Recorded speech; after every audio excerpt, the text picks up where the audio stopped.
주의 빛과 주의 진리를 보내시어 나를 인도하시고 주의 거룩한 산과 주께서 계시는 곳에 이르게 하소서. 그런즉 내가 하나님의 제단에 나아가 나의 큰 기쁨의 하나님께 이르리이다. 하나님이여, 나의 하나님이여, 내가 수금으로 주를 찬양하리이다. 하나님은 영이시니 예배하는 자가 영과 진리로 예배할지니라. 아멘.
다 같이 참회의 기도를 드리겠습니다.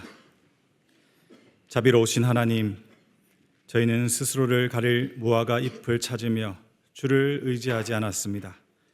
사람의 노력과 의를 붙들었던 저희의 교만을 용서하여 주옵소서. 이제는 은혜의 가죽옷을 입은 자로 하나님께 시선을 두고 신뢰하는 삶 살게 하옵소서. 이제는 하나님께 저희 각자의 죄를 참회하며 계속 기도드립니다.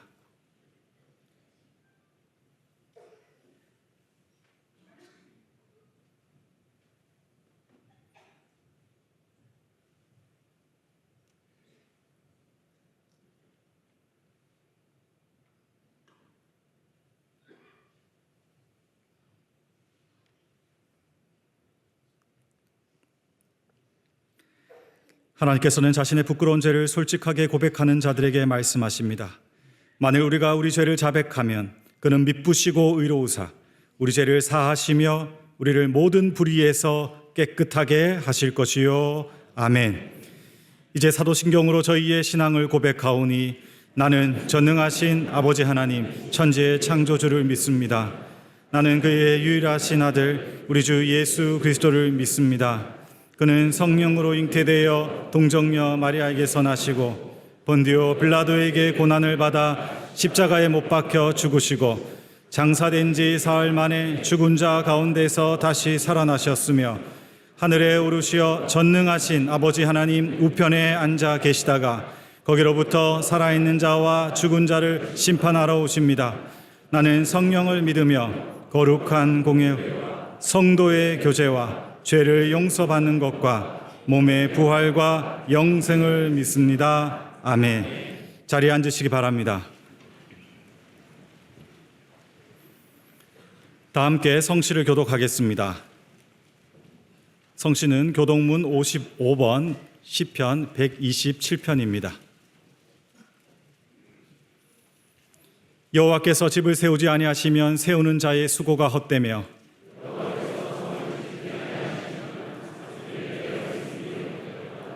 너희가 일찍 일어나고 늦게 누우며 수고의 떡을 먹음이 헛되도다.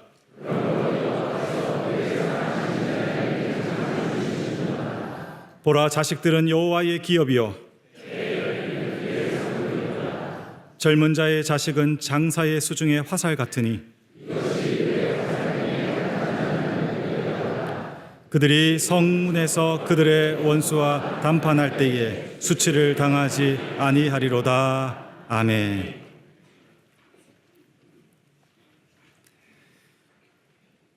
이 세상의 모든 교회의 주인 되시는 하나님 아버지, 2월의 첫날을 거룩한 주일로 드리게 하시고 새로운 시간과 기회를 우리 모두에게 허락하신 하나님께 감사와 찬송을 올려드립니다. 그 어느 시대보다 혼란스러운 세상을 영락교회 성도들이 살아가고 있습니다.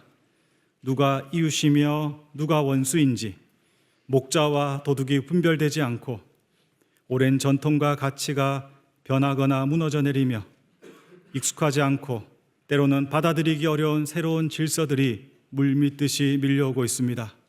주님, 전쟁과 혼돈의 소용소리 속에서 우리는 어디로 가야 합니까? 주님, 탄식만 나올 뿐입니다. 그러나 돌아보면 지난 코로나 팬데믹의 시간들 속에서 하나님께서는 말씀으로 우리를 인도해 주셨습니다.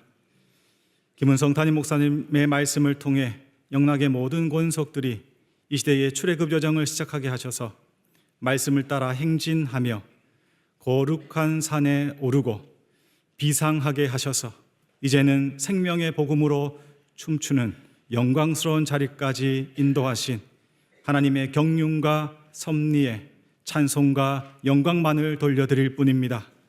선한 목자 되신 하나님, 우둔하고 연약한 우리를 푸른 초장과 실만한 물가, 약속의 땅으로 말씀을 통해 계속 인도하여 주시옵소서. 이 나라와 교회와 영락교회 성도들을 변함없는 주님의 사랑으로 붙들어 주시옵소서. 기도의 자리에서 우리를 기다리시는 하나님, 영락교회가 1월을 기도 드림의 달로 보내며 하나님께 마음과 시간을 드리게 하심에 감사드립니다. 하나님과 동행하며 생명이신 성령 하나님과 함께 호흡하지 않으면 예수님을 따라갈 수 없는 저희들이기에 고난이 찾아올수록, 가야 할 길이 보이지 않을수록, 힘과 능력이 떨어질수록 더욱 기도의 자리를 사모하게 하여 주시옵소서. 종말의 때에 마땅히 준비해야 할 기름을 채우며 신랑 되시는 예수님을 기다리는 다섯 처녀와 같이 깨어있는 영적인 삶을 살아가게 하시고, 아직 가야 할 길이 많이 남아있는 2026년의 모든 도전들 속에 기도를 통해 승리하게 하여 주시옵소서. 나사렛 예수 그리스도의 이름을 능력으로 경험하는 승리의 성도 되게 하여 주시옵소서. 내일의 소망을 주시는 하나님, 이번 주부터 시작되는 자녀와 함께하는 가정 축복 특별 기도회를 통해 계속 기도하게 하시고, 2월에는 사랑부를 시작해서 대학부까지 자녀들과 손주들이 하나님의 말씀을 배우며 주 안에서 기뻐하는 시간을 허락하심에 감사드립니다. 바람에 나는 교와 같이 사라질 돈과 명예, 건물과 땅이 아니라 자녀와 후손들, 후배들과 제자들에게 미래를 위한 영원한 유산을 남길 수 있는 가장 큰 복 허락하여 주시옵소서.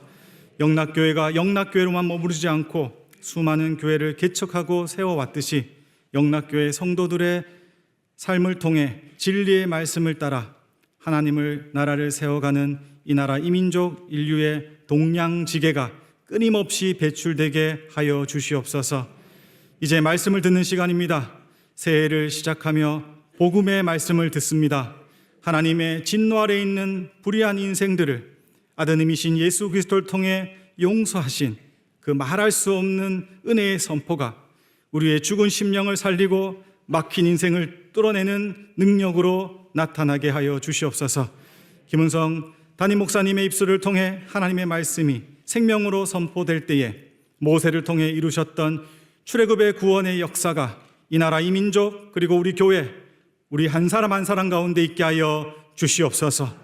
찬양으로 영광 돌리는 시온 찬양대의 믿음의 고백을 받아주시고 이 자리에 함께한 모든 성도들을 입술에 사랑의 고백을 기쁘게 흠량하여 주시옵소서. 이 모든 간구를 우리에게 생명의 기쁨의 소식이 되신 예수 그리스도 귀하신 이름으로 간절히 기도드립니다. 아멘.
오늘 저에게 주시는 하나님의 말씀은 신약성경 로마서 1장 1절부터 7절의 말씀입니다.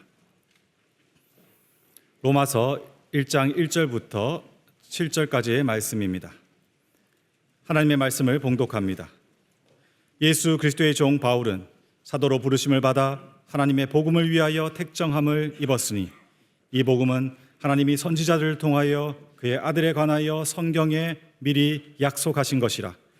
그의 아들에 관하여 말하면 육신으로는 다윗의 혈통에서 나셨고 성결의 영으로는 죽은 자들 가운데서 부활하사 능력으로 하나님의 아들로 선포되셨으니 곧 우리 주 예수 그리스도시니라. 그로 말미암아 우리가 은혜와 사도의 직분을 받아 그의 이름을 위하여 모든 이방인 중에서 믿어 순종하게 하나니 너희도 그들 중에서 예수 그리스도의 것으로 부르심을 받은 자니라. 로마에서 하나님의 사랑하심을 받고 성도로 부르심을 받은 모든 자에게 하나님 우리 아버지와 주 예수 그리스도로부터 은혜와 평강이 있기를 원하노라. 아멘. 하나님께서 이 말씀을 통하여 저희에게 은혜 주시기를 원합니다.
하나님의 은혜로 1월 한 달을 잘 살았습니다. 오늘 2월의 첫날이면서 또 주일인데 산부 예배 나오신 여러 성도님들을 축복합니다.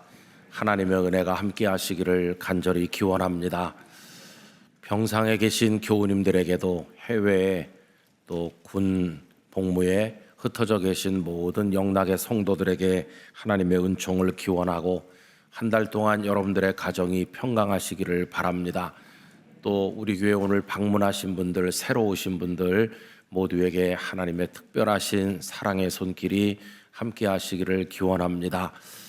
방금 부른 찬양처럼 우리 믿음이 참 부족하지만 주님의 은혜로 우리 믿음이 강해질 줄로 믿습니다. 주님 더 사랑하고 더 강건하셔서 꼭 승리하시기를 바랍니다.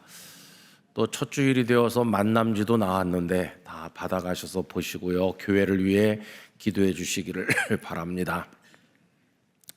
그리고 이제 이번 금요일부터 자녀를 위한 특별 금요 기도회가 3주간 이어집니다. 그래서 자녀들 다 데리고 오셔서 여러분들의 아들, 딸, 손자, 손녀에게 이 소중한 생명의 믿음이 이어져 내려가기를 위해서 함께 기도해 주시기를 바랍니다.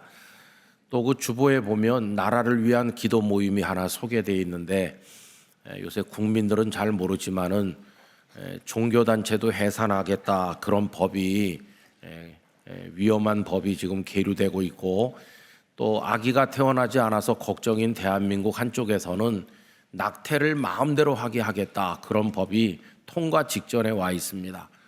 참 이런저런 나라 걱정이 많아서 이제 기도를 하게 되는데 잘 모르셔서 못 가는 분들이 있을까 봐 실어드렸으니까 돌아오는 화요일 날 시간 나시는 분들은 다 가셔서 또 기도를 보태주시면 대단히 감사하겠습니다.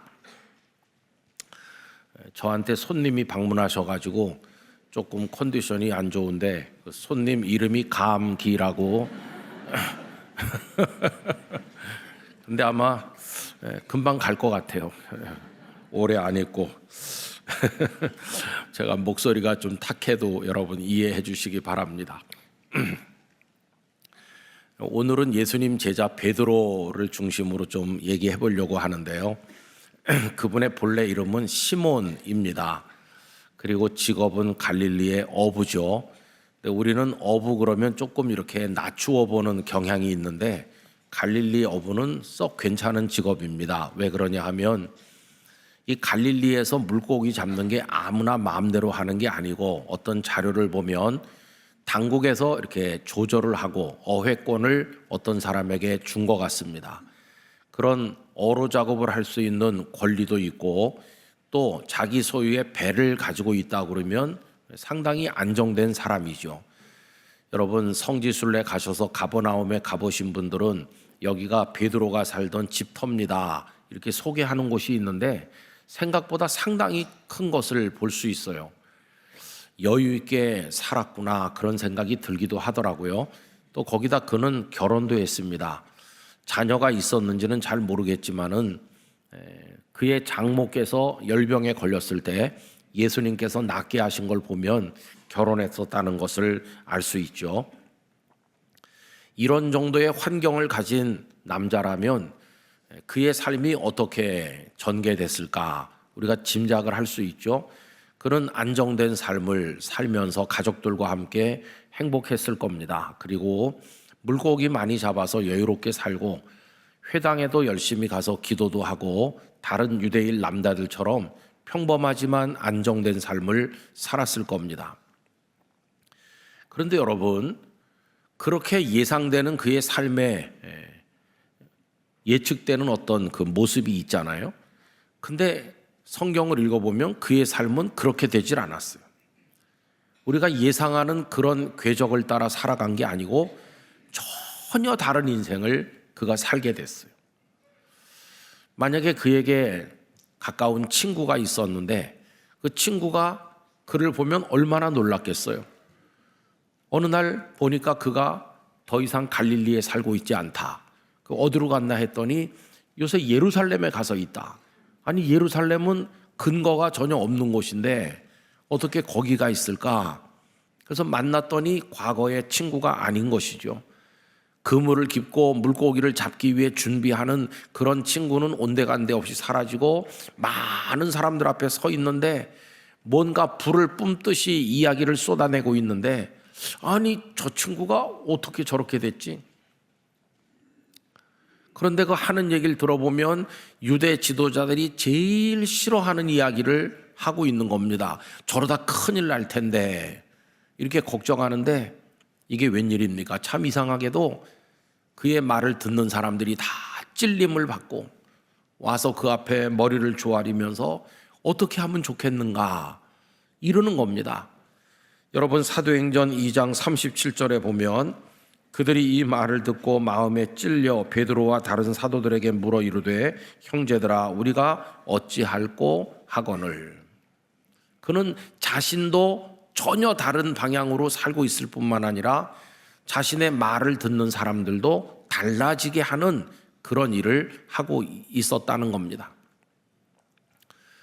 또 예루살렘에만 가만히 있어서 사는 것도 아니고 사방으로 다니면서 깜짝 놀랄 일들을 한다고 그러는데 루따라는 곳에 가서 중풍병자를 고쳤다고 하질 않나, 또 요빠라는 곳에 가서 다비다라는 여성이 죽었는데 살려냈다고 하지를 않나, 로마 총독과 로마 군대가 주둔하는 가이사랴에 가서는 유대인 남자가 상종해서는 안 될 로마군 백부장을 만났는데 그것도 우연히 만난 것도 아니고 고넬료라는 그 사람 집에 찾아가서 만났다고 하니 아니 어떻게 경건한 유대인 남자가 이방인 그것도 또 로마군 백부장을 찾아가서 만났는지 하나같이 다 이해가 안 되는 일만 하고 다닌다 그런 소문이 퍼졌겠죠. 그 친구가 시몬의 인생을 계속 추적해 봤으면 마지막엔 어떤 소식을 들었을까요? 깜짝 놀라고 충격을 받았을 겁니다. 그렇게 살던 그가 저 로마까지 갔다더라. 그리고 로마에서 세상을 떠났는데 그냥 편안히 눈을 감은 게 아니고 십자가에 매달려 죽었다더라. 그것도 거꾸로 십자가에 달려서 죽었다고 한다. 그 소식을 듣는 사람은 충격을 넘어서 어떤 궁금증과 호기심을 넘어서 어떤 경외지심을 느꼈을지도 모르겠습니다. 한 사람의 인생이 도대체 어떻게 이렇게 달라질 수 있는 것인가? 여러분, 갈릴리 어부 시몬의 인생이 도대체 왜 그렇게 예상과는 전혀 다른 방향으로 나가게 된 것일까요? 도대체 그에게 무슨 일이 있었을까요? 여러분, 그에게 일어난 일은 딱 하나뿐이었어요.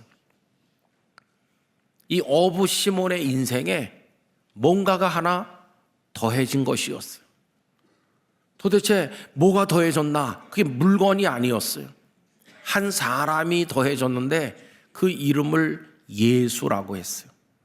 예수라고 하는 어떤 이가 갈릴리 어부 시몬의 인생에 더해지는 그 순간 그는 완전히 딴 사람으로 통째로 바뀌게 되었어요. 아니 그래도 그렇지 몇십 년을 살아오는 동안에 축적된 인생이 있고 그가 가진 생각이 있고 그가 경험한 게 있고 그 주변에 인생을 구축하는 많은 인간관계며 그 많은 것들이 있는데 어떻게 그 하나 어떤 사람 하나가 더해진다고 솜두리째 바뀔 수 있을까? 그런 생각을 할 수도 있죠. 그런데 그에게 더해진 예수 그리스도라고 하는 그 한 분은 그냥 한 분으로 더해진 게 아니었어요. 그분은 시몬이 가지고 있는 그동안의 모든 그의 생각, 그가 축적한 모든 것들, 그의 인생을 구축하고 있는 모든 것들을 다 합친 것보다도 더 크고 더 놀라운 엄청난 분이었어요. 그래서 그 한 분이 더해지는 그 순간 나머지 모든 것은 다 삼켜졌고 나머지 모든 것은 다 녹아버렸고 나머지 모든 것은 그 안에서 바뀌어서 전혀 새로운 방향으로 전개된 것이었어요. 그게 시몬에게 일어난 일이었어요.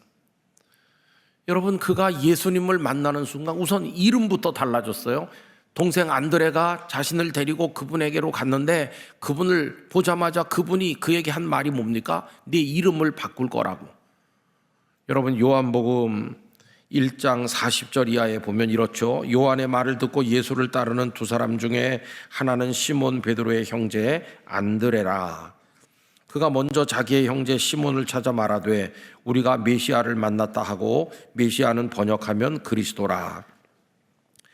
데리고 예수께로 오니 예수께서 보시고 이르시되, 그를 보자마자 다짜고짜 예수님이 말씀하죠.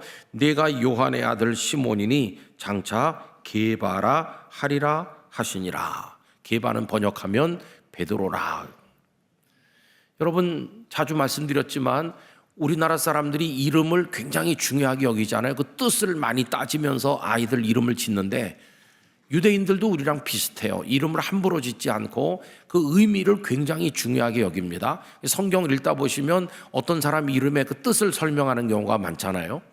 이름은 단순한 호칭이 아니고 그 사람의 존재, 그 사람의 인생 자체를 의미하는 거죠. 근데 이름이 바뀐다는 것은 그 사람이 다른 사람, 새 사람이 된다는 뜻이고, 삶의 내용이 바뀔 것을 의미하는 거예요.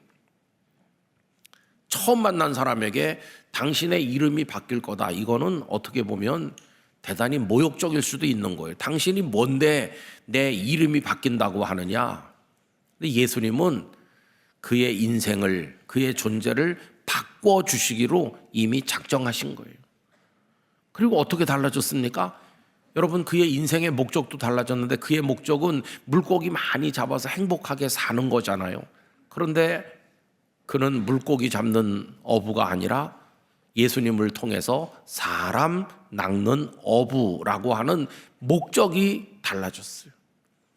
또 예수님께서 내 양을 먹여라, 내 양을 치라 하셨기 때문에 예수님께서 맡겨주신 사람들을 마치 목자가 양을 돌보듯이 섬겨야 되는 그런 인생의 목적도 새로 생기게 됐어요. 그래서 그 다음부터 이 어부 시몬이 베드로의 인생을 살아가게 된 것이었어요. 그래서 그는 예상했던 궤적을 따르지 아니하고 완전히 새로운 인생을 살아가게 된 것이었어요.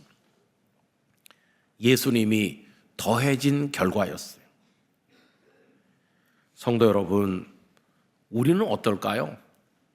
우리도 예배당에 다니면서 예수님의 성호를 부른 지가 몇십 년이 지나는데, 그럼 나에게 더하기 1, 예수님이 더해지는 것은 어떻게 되고 있는가? 그런 질문을 해봐야 되겠죠. 여러분, 복음의 삶이라고 하는 것은 우리 인생에다가 예수님을 더하는 것입니다. 그게 복음의 삶인 것입니다.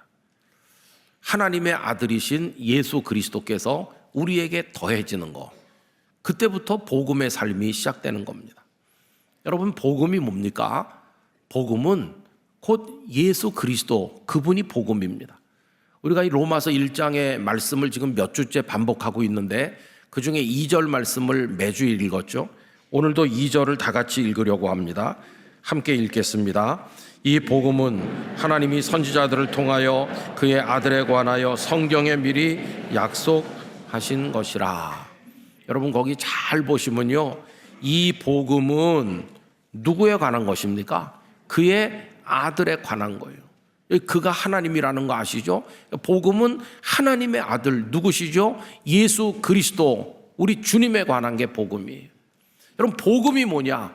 예수 그리스도가 복음이신 거예요. 예수 그리스도, 그분이 복음이신 거예요. 그러니까 예수 그리스도가 안 계시면 나머지가 뭐 잔뜩 가득히 있는 것 같아도 그건 복음이 아닌 것이에요. 예수 그리스도가 복음이시거든요. 나 복음을 믿어요. 그 말은 예수 그리스도를 믿어요 하는 말과 똑같은 말이에요. 그래서 마가복음 1장 1절이 뭐라고 되어 있습니까? 하나님의 아들 예수 그리스도의 복음의 시작이다. 하나님의 아들이신 예수 그리스도, 또 그분이 이제 펼쳐나가는 아름다운 사역, 그것이 이제 시작된다. 베드로의 신앙 고백이 그렇잖아요. 주는 그리스도시요 살아계신 하나님의 아들이십니다, 이렇게 했는데 그 예수 그리스도, 그분이 복음이에요. 그래서 복음의 삶은 이런 겁니다. 여기 이제 기마무게, 바가무게로 우리가 있는데 어느 날 더하기 1이 돼가지고 예수 그리스도께서 내게 오시는 그 순간 시몬이 변하여 베드로가 되듯이 나의 인생이 변화되는 삶을 살게 되는 거, 이게 복음의 삶인 것이. 오늘 3부에 오신 성도님들에게 그런 은혜가 임하시기를 축복합니다. 예수님이 더해짐으로 내가 새 사람 된다, 변화된다. 근데 여러분, 좀 변하셨어요? 변하는 거 어렵습니다. 내가 소시적부터 주일학교 다니면서 중고등부 다니고 청년대학부 다 다니고 이 나이 되도록 내가 예수님 믿어 그래도 가만히 보면요 하나도 안 변한 데 많아요.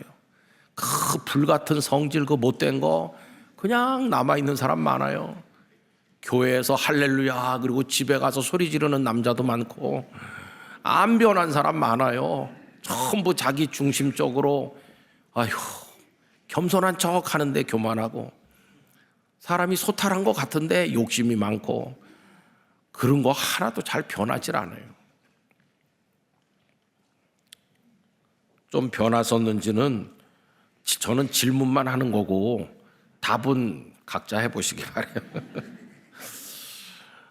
그 이제 이런 질문을 하면 조금 약간 난 민망해요. 왜냐하면 우리가 알잖아요. 내가 아직도 못된 게 많고 아직도 그리스도인답지 못해. 왜 그렇지? 여러분, 뭔가 이유가 있는 거예요. 그죠? 가장 결정적 이유 하나가 뭔지 아세요? 그거는 예수님을 부른 지가 오래됐는데 그분이 아직 바깥에 계셔서 그런 거예요. 오늘 교회 오신다고 우리 여성들은 다 예쁘게 입으시고 거울 앞에서 확인 절차를 또 밟으시고 다 한 다음에 또 이렇게 추우니까 목도리도 하시고, 그리고 여기 예쁘라고 브로우치 하나 딱 붙이는, 어떤 분들은 예수님을 여기 브로우치 붙이는 것처럼 생각해요. 이게 바깥에 있잖아요. 여기다 붙이는 거예요. 붙인 건 뗄 수도 있잖아요. 내가 몸이 많이 아프다 그러면 이제 약을 구했어요. 그러면 약을 계속 손에 이렇게 소중하게 들고 있으면 병이 낫습니까? 아니, 안 낫습니다. 병이 나려면 약을 먹어야 되는 거예요. 먹어서 그게 내 속으로 들어가서 다 녹아서 내 몸속의 세포 구석구석으로 혈관 속으로 다 퍼져나가야 내가 병이 낫는 거지. 야, 이거 한 알에 1억짜리야 그러면서 소중하게 들고만 다닌다고 병이 낫는 게 아니에요. 우리 안에 들어와야, 내 속에 들어와야 낫는 거예요. 여러분, 오늘 찬양 예배 시간에 성만찬이 있는데요, 참 그 놀랍습니다. 예수님께서 제자들과 함께 만찬을 해가시면서 이건 너희를 위한 나의 몸이야, 이건 너희를 위해 흘리는 나의 피야 하시면서 뭐라고 하셨어요? 가만히 들고 있어라 이렇게 하셨나요? 아닙니다. 먹으라고 하시고 마시라고 하시는 거예요. 먹어서 예수님의 몸이 내 속에 들어오는 것 같고 마셔서 예수님의 보혈이 내 안에 들어오는 것 같아야 돼요. 그게 예수님의 몸과 피잖아요. 그걸 받아 먹는다는 것은, 받아 마신다는 건 예수님을 먹고 마시는 거예요. 예수님을 먹고 마시면 예수님은 내 안에 들어오시는 거예요. 예수님이 나의 안에 부둥켜만 안고 있는 예수님이 아니고 내 안에 들어오셔야 나를 속에서부터 변화시키시는 거예요. 여러분, 그런 의미에서 저는 우리 심장, 이거 예수님이 심장이 되셔야 된다고 생각합니다. 이게 욕망으로 펄떡거리면 안 되고 거룩한 맥박이 있어야 되는, 거룩한 뜀이 있어야 되는 거예요. 그 다음에 우리 보통 여기서 생각을 만든다고 그러는데 사악한 생각, 나쁜 생각, 욕심 이런 게 나오는데 예수님이 이걸 지배하셔서 우리에게 아름다운 생각, 거룩한 뜻, 그리고 겸손하고 아름다운 꿈과 비전을 가지도록 우리 속에 그런 아이디어들과 감동들을 주셔야 되는 거예요. 예수님이 우리 안에 들어오셔야, 그래서 우리 속에서 거룩한 에너지가 되셔야 우리가 능력 있는 그리스도인으로 살아갈 수 있는 것이에요. 여러분, 그런 의미에서 주 예수 그리스도 우리 주님이 우리 바깥에 계시는 분이 아니라 우리 안을 점령해 주시기를 바랍니다. 우리를 속에서부터 다스려 주시기를 기원합니다. 그래야 우리가 달라지기 시작하는 것이.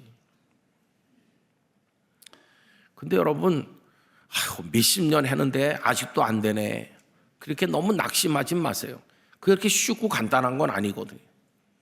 여러분 여기 베드로 얘기를 하는 중인데 베드로도 그게 잘 되지 않았습니다. 베드로도 예수님을 여기다 붙인 것 같아요. 붙이고 한 3년 동안 따라다니면서 사람들이 그거 뭐예요? 그러면 예수님이야? 나 예수님 제자야? 이렇게 뽐냈는데 어느 날 자기가 떼가지고 갖다 버렸어요. 그게 어떻게 이루어진 일인가? 목사님 성경에 그런 거 떼서 버렸다 그런 얘기 없던데요. 아니 그냥 그렇게 설명하는 거예요. 한번 얘기해 봅시다. 예수님은 이제 내일 아침이면 십자가 지고 죽으실 거예요. 그때 마음이 얼마나 힘드셨겠어요. 이제 최후의 만찬 성만찬을 행하시고 겟세마네 동산에 가셨어요. 그리고는 부탁하셨어요. 얘들아 여기서 깨어있어 나와 함께 기도하자. 그리고 베드로 야고보 요한은 더 가까이 데리고 가셔서 여기 있어라. 잠들지 말고 깨어있어라. 예수님의 마음은 그 몇 시간 앞으로 다가온 십자가 때문에 다 죽은 것 같아요. 땀방울이 핏방울 될 때까지 몸부림쳐 기도하면서 괴로워하시고 또 괴로워하시는데 이 제자들 와서 보니까 홀홀 자는 거예요. 흔들어 깨워놨어요. 아니 자지 말고 좀 있으라고 그러는데 그래도 조금 있다 와서 보니까 또 자요. 여러분 이게 벌써 그들의 마음을 보여주잖아요. 그들은 예수님을 저 먼 데다 놓고 있는 사람들이에요.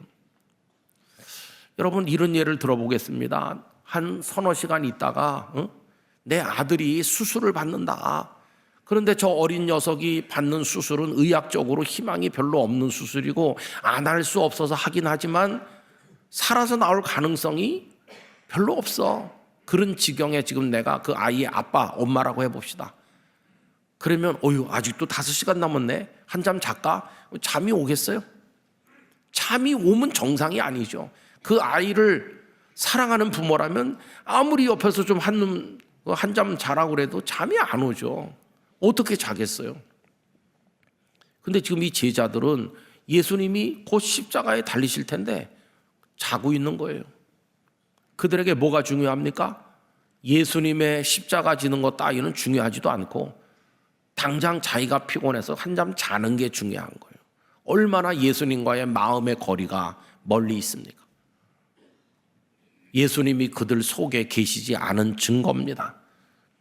그러다 그 다음에 어디로 갔냐면 예수님이 이제 끌려가셔서 가야바 법정에 재판받으시는데 베드로는 따라가서 불 쬐고 있었잖아요. 그런데 어떤 계집아이가 와가지고 가만히 보다가 당신 저 예수랑 한패 아니냐? 그러니까 뭐라고 말했나요? 아니라고. 나 저 예수 전혀 모른다고. 그러면서 이거 떼서 그 불구덩이에 던지는 것 같아요. 요거 붙이고 있다가는 들통 나겠네. 그러면서 얼른 떼서 버린 사람과 같아요. 나 예수 모른다고. 3번이나. 여러분 그 사람이 베드로예요.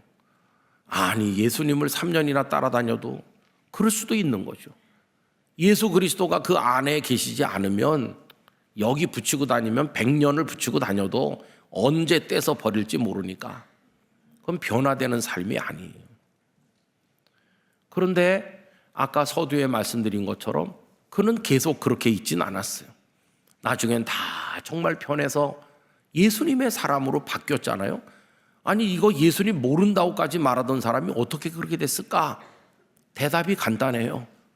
이제는 예수님이 그의 바깥에 계시지 않고 그의 안으로 들어가셔서 그의 속에서 그를 다스리게 되셨기 때문이에요. 그런 역사가 일어나게 된 것이죠. 여러분 그 얘기를 설명해 보겠습니다. 예수님께서 십자가에서 돌아가시고 나니까 제자들이 큰 걱정거리가 생겼어요. 그분 한 분 보고 따라다녔는데 이제 우리는 어떻게 되는 거냐? 이제 뭘 해야 되는 거냐? 그랬더니 베드로가 한다는 말이 난 원래 어부였으니까 물고기나 잡으러 가겠어. 나머지 제자들도 난감하잖아요. 그랬더니 6명이 거기 동조했어요. 나도 같이 가겠다고. 이래서 7사람이 다시 갈릴리로 가서 물고기 잡겠다고 돌아갔어요. 그 얘기가 어디 나오냐 하면은 요한복음 21장 3절 앞부분인데 시몬 베드로가 나는 물고기 잡으러 가노라 하니 그들이 우리도 함께 가겠다 하고, 여러분 요걸 읽어드린 이유가 있어요. 방금 거기서 그의 이름이 어떻게 나옵니까? 베드로가 라고도 안 나오고 시몬이라고도 안 나오고 두 이름이 같이 나와요. 이게 요한복음의 특징이에요. 요한복음은 앞에서도 계속 시몬 베드로가 같이 나와요. 여기서도 지금 그래요. 근데 여러분, 두 이름이 같은 이름입니까? 전혀 다른 이름이죠. 시몬은 그 아버지가 지어준 원래 이름이고, 베드로는 예수님이 지어준 새 이름이고, 그가 앞으로 살아야 될 인생의 모습을 보여주는 건 이 베드로란 이름이고, 시몬은 옛날 삶을 보여주는 이름이에요. 그러면 이제 시몬을 떼버려야 베드로가 될 텐데 계속 시몬과 베드로가 같이 있는 거예요. 어떻게 옛사람과 새사람이 같이 있나, 이게 이해가 안 되는데 좀 그런 거예요. 저는 이 대목을 읽으면 제 혼자 마음속에 이런 생각이 들어요. 그는 지금 베드로가 돼야 되는데 베드로가 못 되고 여전히 시몬으로 살고 있구나. 그는 어쩔 수 없이 시몬이지. 그래서 베드로가 못 되는 거야. 참 안타깝다. 이 어중간한 모습, 그렇게 느껴지고 그게 바로 우리의 모습인 것 같아요. 그래서 다 고기 잡으러 갔는데 한 마리도 못 잡고 밤새 고생하고 있을 때 부활하신 예수님이 찾아오셔서 배 오른편에 금을 던져라 해가지고 153마리 물고기를 잡은 일이 있잖아요. 그리고 나서 육지에 올라오니까 예수님이 숯불 피우고 생선 떡 구워서 먹게 하시잖아요. 그리고는 이제 그에게 3번 네가 나를 사랑하느냐 물어보셨잖아요. 그게 요한복음 21장 15절인데 그때 예수님이 그에게 하시는 말씀이 놀랍습니다. 제가 요한복음 21장 15절을 앞부분을 읽어드릴게요. 그들이 조반 먹은 후에 예수께서 시몬 베드로에게 이르시되, 여기도 시몬이라는 이름과 베드로라는 이름이 같이 나왔죠. 그 다음에가 이제 예수님이 하시는 말씀이에요. 그 다음에가 뭐라고 하시죠? 요한의 아들 시몬아. 거기서 뭘 발견하십니까? 베드로라는 이름이 없어졌어요. 예수님은 그를 더 이상 베드로라고 부르지 않으셨어요. 요한의 아들 시몬아, 네가 이 사람들보다 나를 더 사랑하느냐. 이 뭡니까? 요한의 아들 시몬은 옛날에 예수님 만나기 전에 갈릴리 어부로 살 때 사람들이 불렀던 이름이에요. 아, 저 시몬 그 요한의 아들이야. 물고기도 잘 잡고 괜찮은 사람이라고 하던데 그때 부르던 이름이 요한의 아들 시몬이. 예수님은 그를 베드로가 되게 하겠다고 하셨어요. 근데 여기 질문하시면서 왜 베드로 이름을 뺐을까요? 예수님의 마음이 담겨 있는 거예요. 시몬아, 난 네가 베드로 되길 원했어. 근데 너 어쩔 수 없이 시몬이구나. 어쩔 수 없이 요한의 아들이구나. 네 아버지 요한이 한계가 있는 인생인데 너도 어쩔 수 없이 그의 자식이구나. 그런 뜻이에요. 여러분, 이거 우리에게 적용해 보면 우리도 아무개 누구씨의 아들과 딸이잖아요. 근데 이렇게 거슬러 올라가 보면 맨 끝에 누가 있습니까? 아담과 하와가 있잖아요. 우리도 아담과 하와의 아들, 딸인 거예요. 요한의 아들 시몬이듯이 아담의 아들 기마무게, 아담의 딸 누구예요? 그리고 아담과 하와가 누굽니까? 그들은 하나님의 말씀에 불순종했던, 그리고 하나님이 되보자고 한번 도전했던 교만한 사람, 죄인이에요, 죄인. 결국 이걸 다른 말로 말하면 우리는 죄인의 아들이에요. 요한의 아들 시몬, 죄인의 아들 시몬이구나. 내 속에 그 죄성이, 그 연약함이 흐르고 있어서 베드로 되기가 그렇게 힘들구나. 이제 너에게 내가 한 가지 물어보려고 그래. 이 질문은 이거 정말 중요한 거야. 네가 어떻게 대답하느냐에 따라서 너는 베드로가 될 수도 있고 그냥 요한의 아들 시몬으로 끝날 수도 있는 거란다. 그러면서 물으신 질문이 너 나 사랑하냐, 그거였어요. 이 짧은 질문 속에 예수님의 깊은 마음이 담겨 있는 거예요. 내가 나를 사랑하냐고. 여러분, 그랬더니 그가 내가 주를 사랑하는 줄 주께서 아시나이다. 이게 3번 대답했어요. 3번 묻고 3번 대답한 것은 3번 부인한 것을 만회하도록 기회를 주신 거라고 저는 그렇게 느꼈어요. 여러분, 그는 예수님을 사랑한다고 3번 대답했어요. 그랬더니 예수님께서 내 양을 먹여라, 내 양을 쳐라, 사명을 주시는 건 뭐냐 하면은 그래 됐어. 너는 이제 다시 베드로가 되는 거다. 요한의 아들 시몬으로 되돌아가면 안 되고 이제 너는 베드로로 살아야 되는 거다. 넌 내 사람 아니냐. 여러분, 요한복음 21장 그 다음을 집에 가서 읽어보시면요, 그가 3번 그렇게 고백한 이후에는 시몬이란 이름은 사라져버려요. 베드로라고만 나오고 있어요. 베드로. 이제는 베드로가 되는 것이. 그럼 여러분, 약을 손에 들고도 먹지 못하는 사람 같았고 예수님을 여기 붙였다가 떼서 버리는 사람처럼 살았던 그가 어떻게 예수님을 사랑한다고 참된 고백을 할 수 있었을까?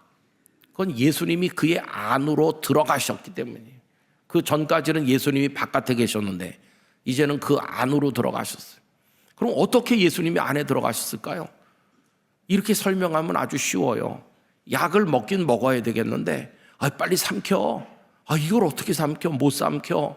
그러고 있을 때 뭐가 있으면 삼킬 수 있을까요? 물이 있으면. 따뜻한 물을 마시면서 하면 물로 인해서 그게 쏙 넘어가잖아요. 그거와 같아요. 예수님을 내 안에 모셔야 되는데 이게 안 돼가지고 바깥에 모시고 있었는데, 여러분, 물을 마시면 약이 넘어가는 것처럼 뭘 마시면 예수님이 우리 안에 들어가셔요. 그 뭘 마시면 될까요? 그게 바로 예수님의 사랑이에요. 사랑. 예수님의 사랑을 많이 경험하시고 예수님의 사랑을 많이 마시다 보면 어느새 예수님이 내 안에 계신 걸 알게 되는 거예요. 예수님의 사랑이 어떻게 나타났습니까? 그들이 물고기 잡으러 가서 밤새 고생하는데 예수님께서 찾아와 바닷가에 서 계신 게 사랑이고, 배 오른편에 금을 던지라고 해서 153마리 물고기를 잡게 하신 게 사랑이고, 그들이 올라와 보니 숯불 피워놓은 게 사랑이고, 떡 구워 놓으신 거 그게 사랑이고, 생선 구워 놓으시고 먹으라 하는 게 사랑이에요. 떡과 생선을 손에 쥐고 먹으려고 하니 그게 떡이 아니고 생선이 아니에요. 예수님의 사랑이죠. 떡을 먹고 생선을 먹는 순간 그게 목을 타고 넘어갔는데 그게 예수님의 사랑을 마시는 순간이었어요.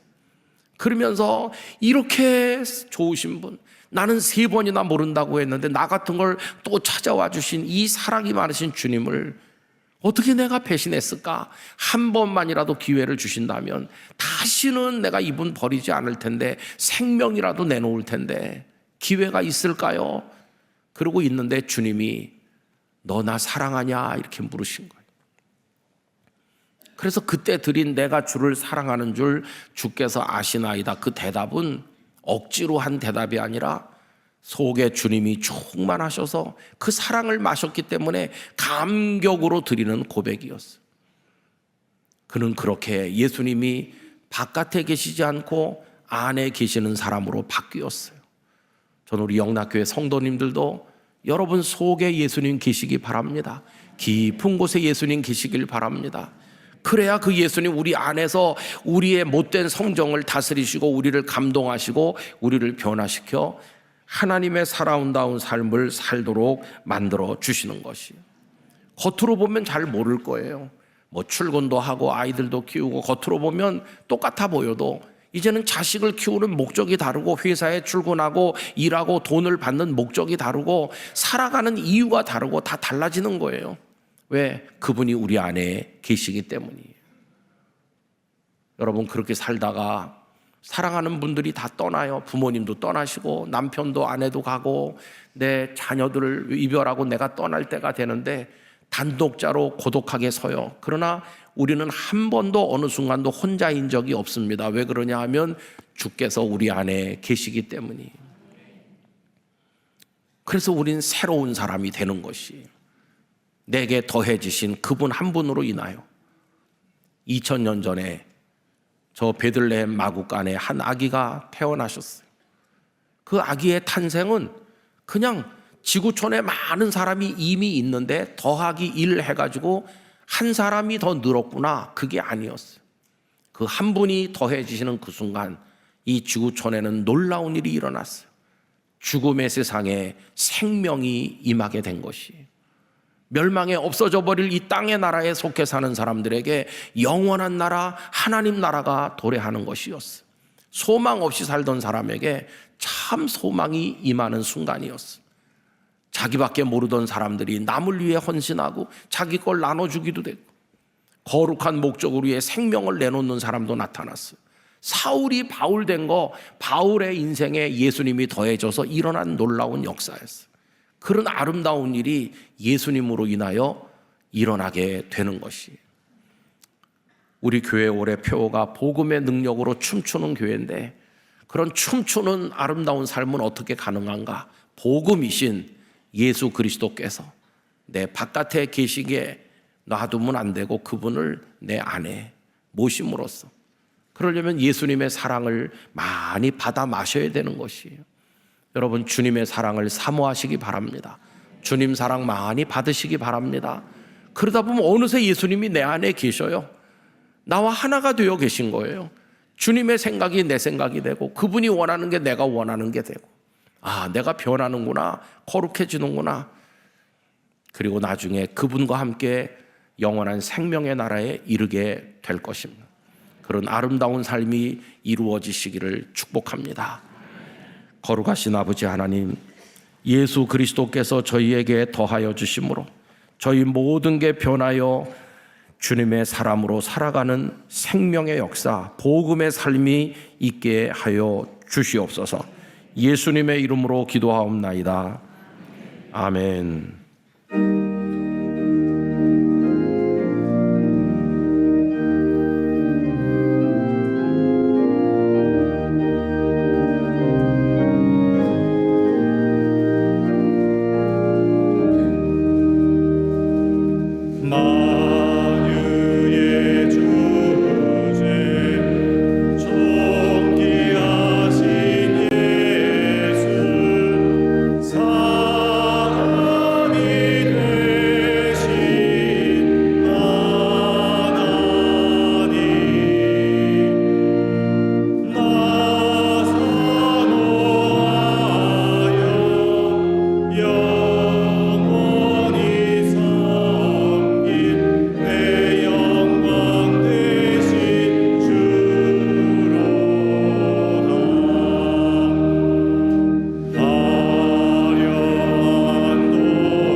이제 준비하신 주일 헌금을 드리겠습니다. 온라인으로도 드리실 수 있습니다.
무엇을 먹을까 무엇을 입을까 염려하지 않고 믿음의 사람으로 한 주를 살고 예배의 자리에 인도하신 하나님께 감사하며 주신 땀의 열매를 주님께 돌려드리오니 기쁘게 받아 주시옵소서. 불안한 시대를 살아갑니다. 세상 권세에 의해서 오르고 내리는 집값과 주식, 날로 약해져가는 육신을 보면서 마음 뺏기지 말고 변함없으시고 신실하신 우리 주 예수 그리스도께서 더해진 영원한 삶을 승리하는 우리 영락교회 권속들 되도록 인도하여 주시옵소서. 다시 한번 한 주의 삶을 주님께 의탁합니다. 주여 인도하여 주시옵소서. 우리 주 예수 그리스도의 이름으로 봉헌 기도 드립니다. 아멘. 자리에 앉으시기 바랍니다. 새가족 여러분을 주님의 이름으로 환영합니다. 봉사관 1층 새가족 접수처에서 등록을 도와드립니다. 또는 교회 홈페이지에서 새가족 등록이 가능합니다. 세례교식이 3월 1일 주일 찬양 예배 시 본당에서 있습니다. 이를 위한 교육은 2월 1일부터 22일 주일까지 4주간 봉사관 지하 예배실에서 진행되며 접수는 2월 1일 오늘입니다. 오후 2시까지 각 교구 전도사가 받습니다.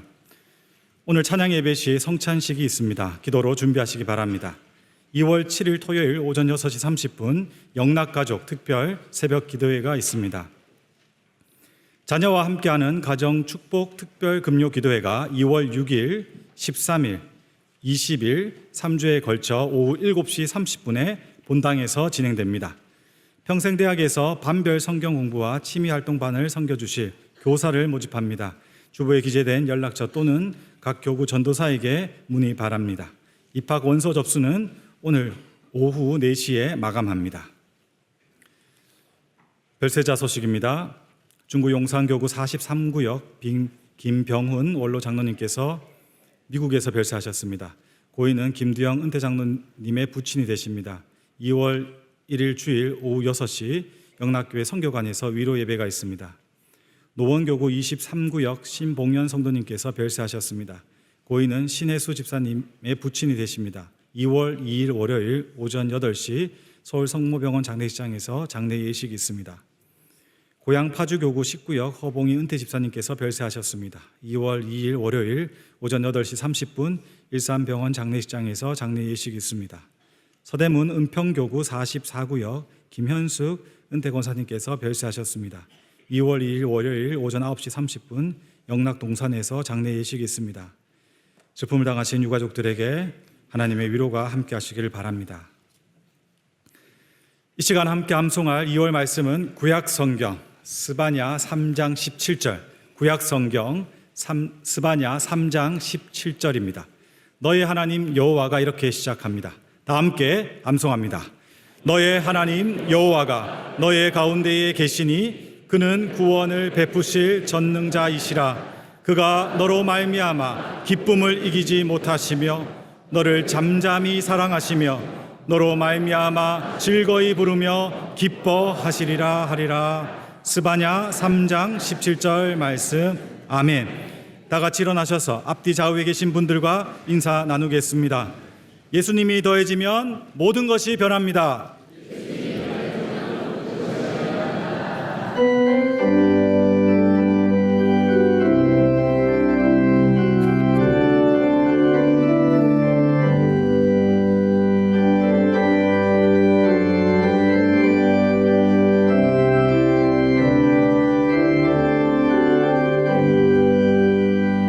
여기에 우리 주의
생명의 구주 예수 그리스도의 은혜와 아버지 하나님의 무한하신 사랑과 성령님의 교통하심이 이제는 예수 그리스도를 안에 모시고 그 다스림과 선한 인도를 따라 살아감으로써 죄악된 삶을 떠나 아름답게 변화된 하나님의 사람의 삶을 살기를 간절히 원하는 모든 성도들과 삶의 터전 간절한 기도 제목 하나하나 위에 선교사님들과 그 사역지에 한국교회와 이 대한민국 현실 가운데 이제로부터 영원히 함께 하시기를 축원하옵나이다. 아멘.